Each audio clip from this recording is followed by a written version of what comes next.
Selamat pagi, salam jumpa kembali dengan Mem Puji. Salam sehat, tetap semangat ya. Pada pagi hari ini Mem Puji mau menyampaikan materi pembahasan tentang ciri khusus tumbuhan.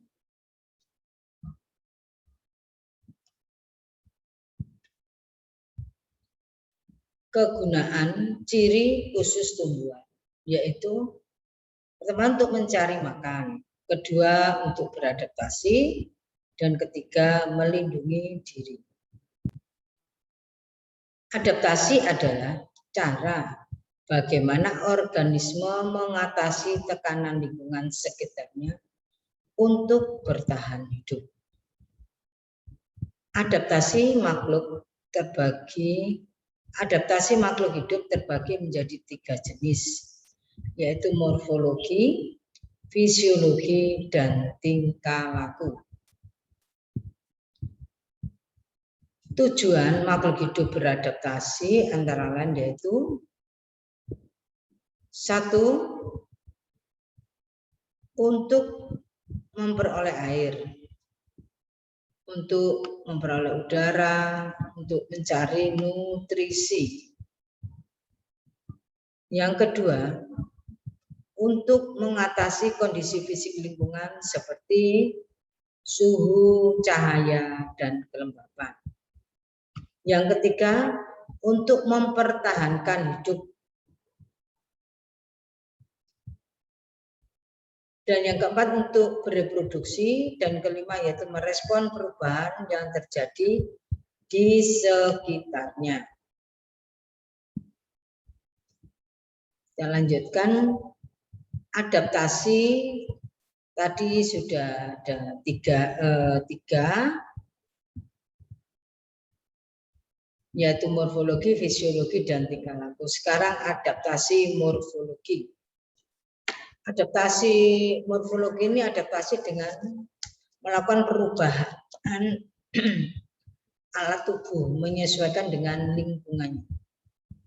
Misalnya adaptasi di daerah kering yang disebut dengan xerofit, ada adaptasi di daerah lembab, hidrofit, ada adaptasi hidup di air, dan adaptasi yang hidup pada kondisi kadar garam yang tinggi.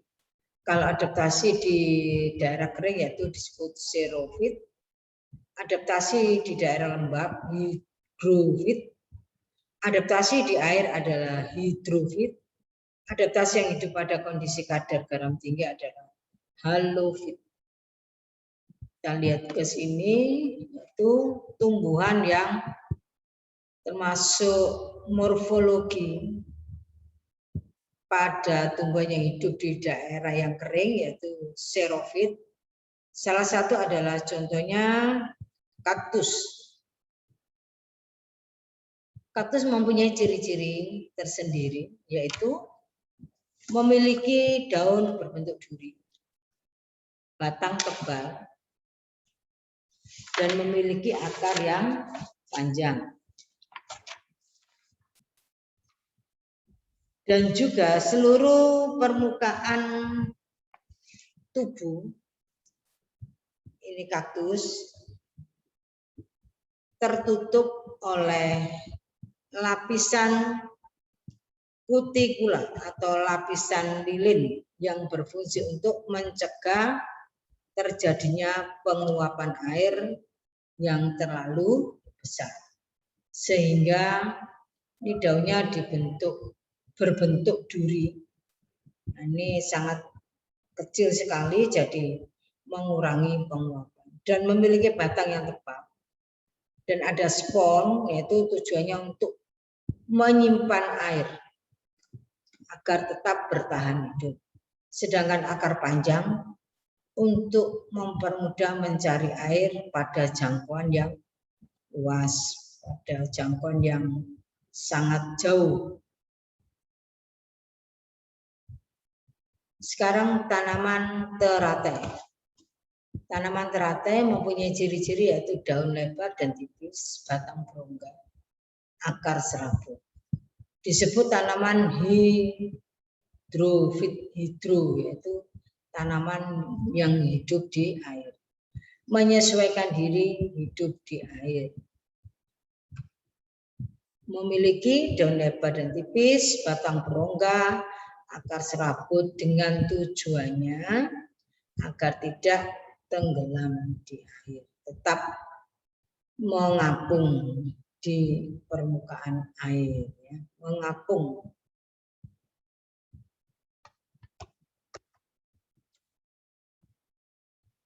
Eceng gondok sama dengan tadi hidrofit, yaitu ciri-cirinya tangkai daun menggembung. Tangkai daun menggembung.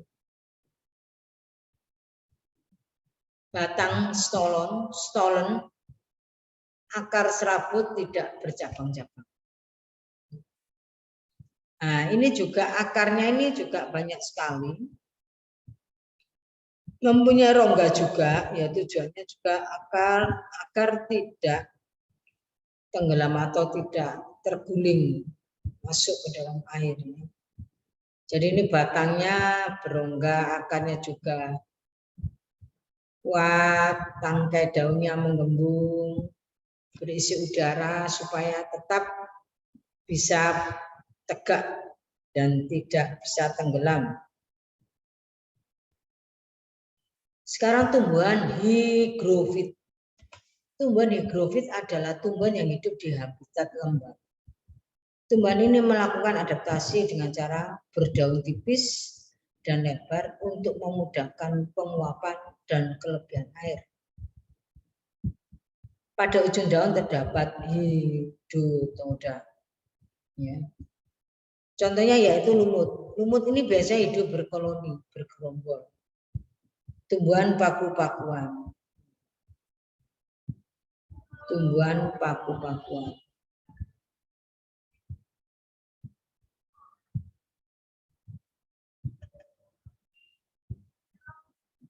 Sekarang berikutnya adalah tumbuhan halofit. Di antaranya yaitu tumbuhan bakau. Yang kita kenal adalah tumbuhan bakau yang hidup di tepi pantai, ya, di daerah pantai. Nah, ini memiliki adaptasi tumbuhan yang hidup pada kondisi kadar garam yang tinggi. Tanaman yang hidup pada pasang surut air laut, tumbuhan yang hidup di daerah pasang surut, mempunyai perakaran yang lebat dan kuat sehingga tidak roboh bila kena ombak. Contohnya yang tadi adalah tumbuhan bakau. Akarnya kuat dan akarnya juga lebat itu banyak dan kuat sehingga kuat terhadap terpaan ombak. Ombak itu adalah air, ya, air di tepi laut. Bisa saja ombaknya besar, bisa saja ombaknya kecil. Kalau ombak besar ya ini. Jadi akar yang kuat itu menahan supaya tidak terjadinya erosi juga di tepi pantai. Juga ini sambira rawa. Ini juga hidup di rawa-rawa, ya, tempat berair, ya. Juga memiliki adaptasi tumbuhan yang hidup pada kondisi kadar garam yang tinggi, ya. Yang kita ketahui adalah tanaman bakau ini di tepi pantai.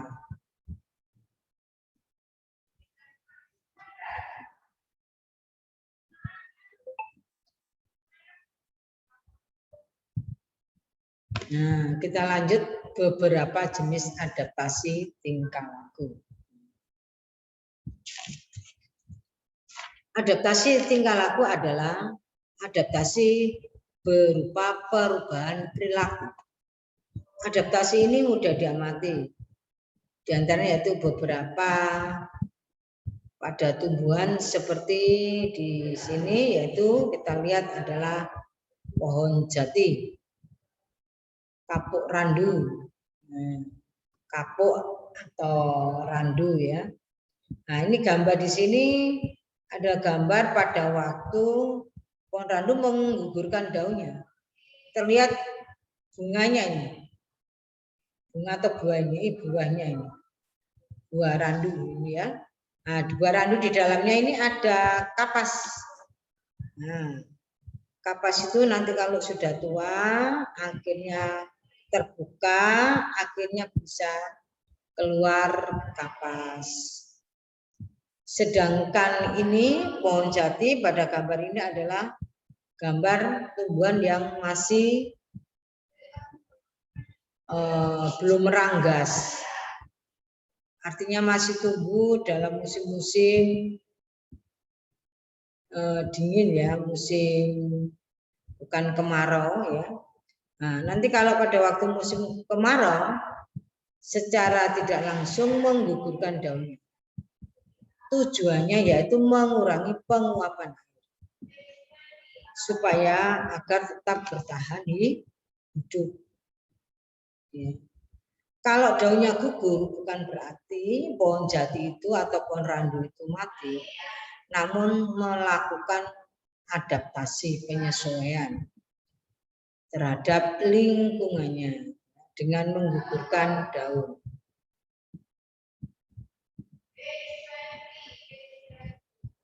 Selain itu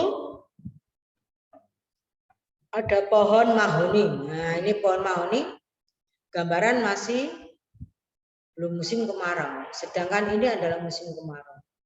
Dia menggugurkan daunnya, namun dia tetap hidup. Tujuannya yaitu mengurangi penguapan air. Di samping mahoni, jati, dan pohon kapuk masih ada yaitu kedondong. Nah, ini gambaran buah kedondong, bukan pohonnya ya, masih. Nah, pohon kedondong pun juga pada waktu musim kemarau meranggas, kita juga dikatakan menggugurkan daunnya di waktu musim kemarau, yaitu tujuannya juga untuk mengurangi penguapan air.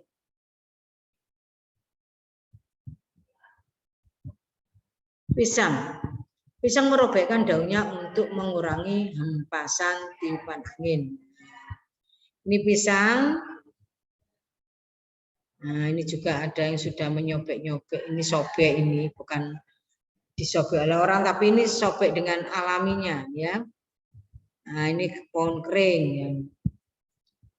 Nah, tujuannya juga untuk mengurangi hempasan tiupan angin, supaya tetap tumbuh dengan subur walaupun musim kemarau.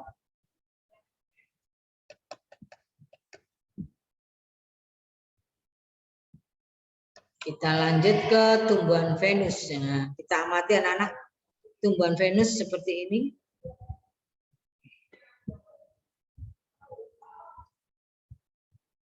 Tumbuhan Venus itu memiliki daun berbentuk engsel yang dapat menutup. Jadi buka tutup gini ya. Memiliki daun yang berbulu halus untuk memikat serangga, pemakan serangga, sehingga bisa dikatakan tumbuhan insektivora ya. Tumbuhan insektivora.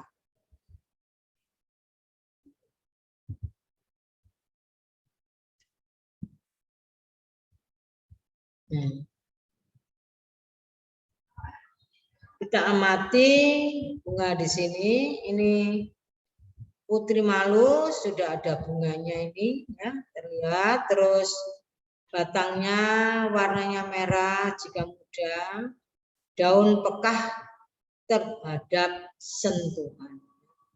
Kalau disentuh bisa mengatupkan daunnya. Tujuannya itu apa? Untuk mengelabui musuh agar tidak tidak dimakan ataupun tidak dirusak oleh musuhnya ya. Mengatupkan daunnya. Artinya di sini daun peka terhadap sentuhan. Batang berwarna merah jika muda. Ya. Kita amati di sini. Kantong semar. Kantong semar. Nah, di sini kantong semar ya. Ini kantong semar, daunnya berbentuk guci. memikat nektar, memiliki nektar, jadi memikat serangga. Jadi kalau ada serangga yang berada di sini, ini licin ini ya anak-anak. Permukaan pinggirnya ini adalah licin. Jika ada serangga yang melewati atau menghinggap di situ, pasti akan terjebak. Akhirnya masuk dalam perangkapnya. Kalau sudah masuk dalam perangkapnya, ini akan menjadi bahan nutrisi, bahan makanan dari kantong semar. Ya. Memiliki nektar, ya, nektar, sehingga tertarik. Hewan lain itu tertarik karena ada nektar ini. Nah, inilah gambar kantong semar ya. Kita lihat di sini adalah bunga bangkai. Bunga bangkai bisa disebut juga dengan bunga Rafflesia arnoldii. Ini bunga langkah ini ya anak-anak. Ini berada di negara kita, yaitu kalau tidak salah itu di Bengkulu. Pertama kali ditemukan oleh Inggris ya pada waktu penjajahan Inggris. Nah, ahli yang tumbuhan lah, ahli tumbuhan. Nah, memiliki ciri-ciri tersendiri yaitu bisa memantulkan cahaya. Nah, ciri khususnya tumbuhan ini adalah mengeluarkan bau busuk, mengelabui musuh agar tidak merusak atau terhindar dari musuh alaminya ya. Demikian untuk bunga bangkai. Berikutnya yaitu jagung. Jagung juga beradaptasi dengan cara menggulungkan daunnya pada waktu musim kemarau, ya, menghindari panas pada waktu musim kemarau. Ya. Jagung menggulungkan daunnya untuk mengurangi penguapan. Demikian anak-anak materi pembahasan hari ini dan masih berlanjut untuk pembelajaran berikutnya. Sekarang mari kita dengarkan pemutaran video ini.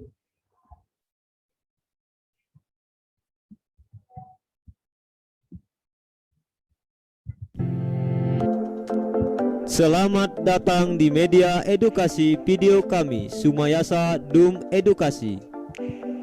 Belajar asik, kreatif, dan menyenangkan.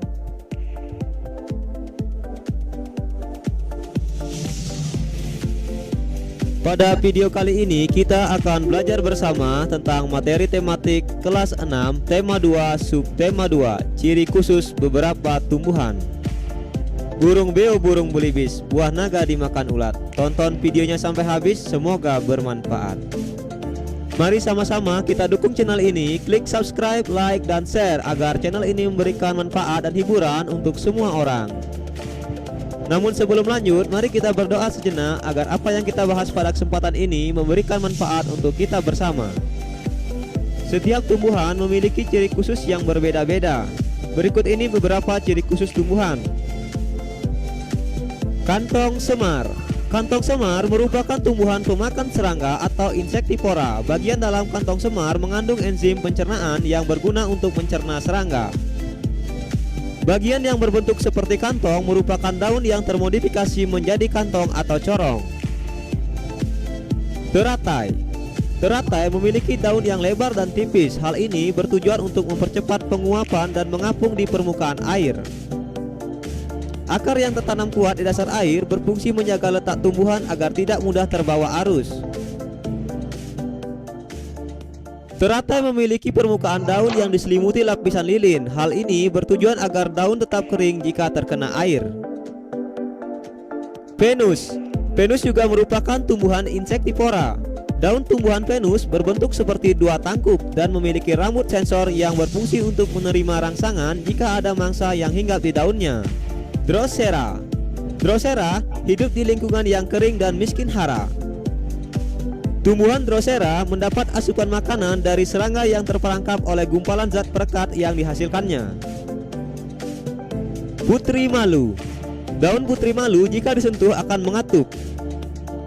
Mengatupnya daun putri malu ketika disentuh ini bersifat sementara, dengan tujuan untuk mengelabui hewan yang tadinya akan memakan akan mengira bahwa tumbuhan tersebut telah layu dan tidak enak dimakan. Kaktus. Kaktus memiliki batang yang tebal untuk menyimpan air. Daun berbentuk duri pada kaktus berfungsi untuk melindungi tumbuhan dari hama dan hewan herbivor yang akan memakannya, serta untuk mengurangi penguapan pada siang hari. Kaktus memiliki akar yang panjang yang berfungsi untuk mencari air dan memperluas penyerapan air di dalam tanah. Bunga Rafflesia. Apakah kamu pernah mendengar bunga yang berbau busuk seperti bangkai? Tumbuhan ini bernama Rafflesia arnoldi yang merupakan tanaman langka. Bunganya berbau bangkai. Bau bunga ini untuk menarik perhatian lalat. Lalat diperlukan oleh bunga Rafflesia untuk membantu terjadinya penyerbukan. Jenis-jenis adaptasi makhluk hidup. Ciri-ciri khusus yang dimiliki hewan dan tumbuhan merupakan bentuk adaptasi. Secara umum, adaptasi dibedakan menjadi 3, yaitu: pertama, adaptasi morfologi. Kedua, adaptasi fisiologi. Ketiga, adaptasi tingkah laku. Adaptasi morfologi. Adaptasi morfologi merupakan penyesuaian bentuk tubuh makhluk hidup terhadap lingkungannya. Adaptasi morfologi dapat dilihat dengan jelas, contohnya kaki berselaput pada bebek dan antena pada semut. Adaptasi fisiologi. Adaptasi fisiologi merupakan penyesuaian fungsi alat-alat tubuh makhluk hidup terhadap lingkungannya. Salah satunya berupa enzim yang dihasilkan oleh suatu organisme. Contohnya, bunga Rafflesia mengeluarkan enzim untuk menarik serangga. Sementara itu, kantong semar mengeluarkan enzim untuk membunuh serangga. Adaptasi tingkah laku. Adaptasi tingkah laku merupakan penyesuaian berupa perubahan tingkah laku. Contohnya, cicak memutuskan ekornya saat ditangkap musuh. Contoh lain, putri malu mengatupkan daunnya bila disentuh. Belajar asik, kreatif, dan menyenangkan bersama kami Sumayasa Dum Edukasi. Kuis Sumayasa Dum Edukasi. Jelaskan contoh dan ciri khusus tumbuhan yang ada di sekitar rumahmu.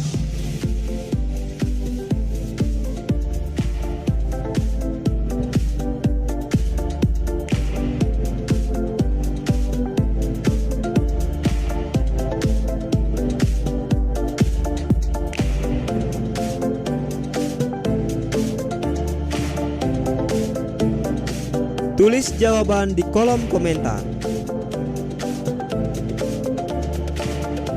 Terima kasih telah menyaksikan video ini. Semoga bermanfaat. Mari sama-sama kita dukung channel ini dengan klik subscribe, like, dan share, serta aktifkan ikon lonceng. Sampai jumpa lagi dalam video pembelajaran berikutnya.